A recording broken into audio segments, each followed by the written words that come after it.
Last time, I added consumables to the game that the player could use to help them dig out parts of the level and increase the amount of points they go back with, and set out to make the game's home base, or menu select screen.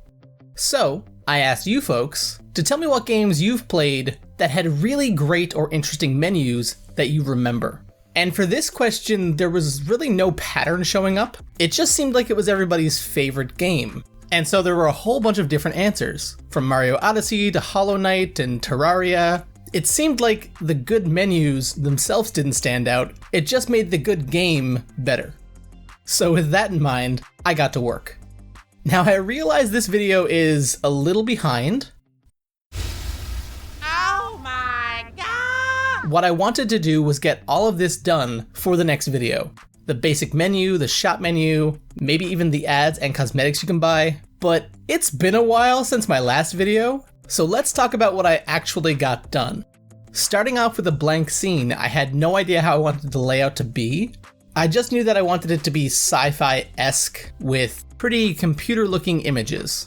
And so the first thing that I did was go to Sprite and start to plot out my scene, draw out where I wanted things to be, really roughly to start with, and then to expand on that once I had the basic layout finished. And once I had the layout figured out, I needed to figure out how I was going to incorporate tutorials and text objects and things like that. So I started by placing them in the scene, just haphazardly placing them around to see what I liked the most. Some of those changed and some of them didn't, but one thing I noticed for sure was that the font wasn't what I wanted. I really like Pixelart, but Pixelart fonts are sometimes hard to read, and that's what this was. So I went looking for a bunch of different fonts to use. And I eventually threw it over on Twitter and my Discord server to see what people liked the most. And with the font picked and the layout figured out, I was ready to go in-engine and give it a try. So I cut up the menu into different parts. The buttons down below, the spot in the middle where the actual objects that you're gonna buy are, and then brought those over into the engine. Starting with just the foreground, which was gonna be the actual space. And then I was going to move the camera to these different objects when a different part of the menu is selected. And from there I took the menu buttons as text images and put them into the game, mostly because I wasn't thinking properly. Making a font would have been much easier than making an image for every individual text thing in game, but I'm getting ahead of myself. And from there, with the menu setup, I made it so that when you press start, you go to the game scene, and then when you run out of energy in the game scene, you come back to the menu. What more do you want? And then I had to make a series of variables that would come along with you when you went back to the main menu. And as I was doing that, squirrel. Yep, I got distracted. Instead of working on that core part of the game, I decided it would be much more fun to work on a glitch effect when you press a button. Starting off really badly, looking like this. But I did eventually hone it down to look like this. It just took a while. When I finally finished with the glitch effect, I went off and converted the font that I was using into a bitmap font for my game, because that just makes things a lot easier than trying to make an image for every single thing in the game. I added that to the game and it was looking pretty good. At which point I started working on the side screen. The point of the game is to earn enough money to retire well, basically. And so you've only got 24 months to do that.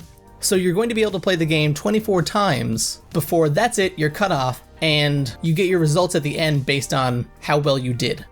I made a simple little rotating money symbol, and then mini squirrel added that same glitch effect on a timer to this little side screen. And I even set it up to be at random intervals, so it's less distracting. But it felt like a nice touch to add.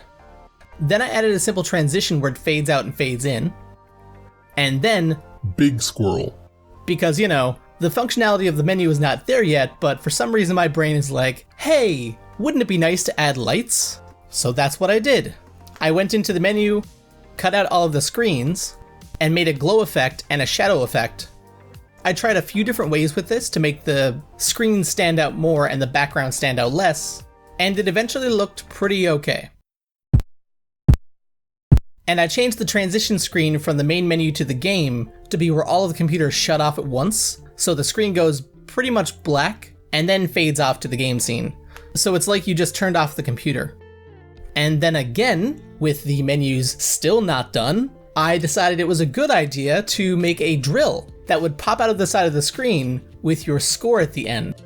So I first just took a screen, put it on the side of a square object, and then put the drill I was already using at the front. And then added some like sheets of metal type pointy stuff to make it look like it makes sense. And then added some shading. And then I added that to the game and used a tween to make it slide over to the side when the energy bar runs out. So now instead of going straight back to the base, you get this drill that pops out first, shows you your end score, and then takes you back. But because I was hyper-focusing hard on this thing, I added particles and a sound effect, and I even made it so that the text does this scaling pitch and shake thing that rises and increases as you have a higher number.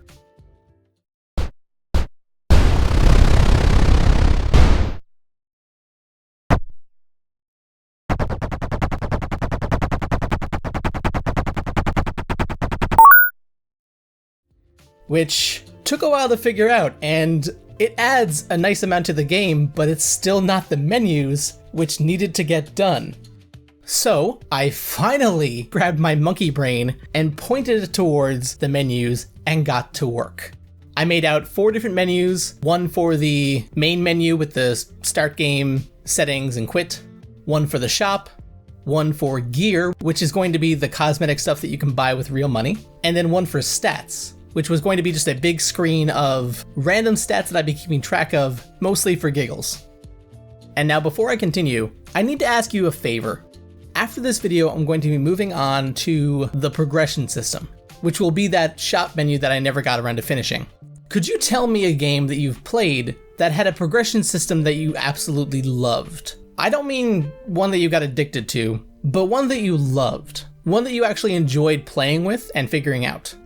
This game's progression system is going to be pretty linear, I think, but I do want to add in some ways to make it more interesting than just higher numbers. So let me know in the comments below about a game that you know of that does a really good job with a progression system. But now the last thing that I did was make a screen for starting and ending. So the start screen is just put in a name and then press OK. And then just like spent shells, the game is going to remember that name and use that for the leaderboard at the end. But the problem is that when I send a score to a leaderboard, you need to have an internet connection, and if you don't have an internet connection, then the score won't be sent. And if you did 24 runs only for your score not to be sent... No! God, please, no! No! No! No! So, what I'm going to do is set it up so that once you've beaten the game, you get some end screen with your results that tells you how well you're living now that you're retired, and you earned all this money. But then when you go back to the start screen again, you're going to be able to send in your high score, just constantly. Pressing a button sends in your high score, you'll get a check mark telling you that it was sent in, and then you can play the game again. If your high score isn't sent in, it will hopefully tell you somehow, and that way you'll know that your score didn't get sent in, but your high score is going to be saved locally regardless, so it'll be on your phone. So even if it isn't sent in right there and then, you'll be able to keep playing the game, not having to worry about it. That was my solution to the problem of needing an internet connection to send in a score to the leaderboard, which is going to be the whole point of this game again.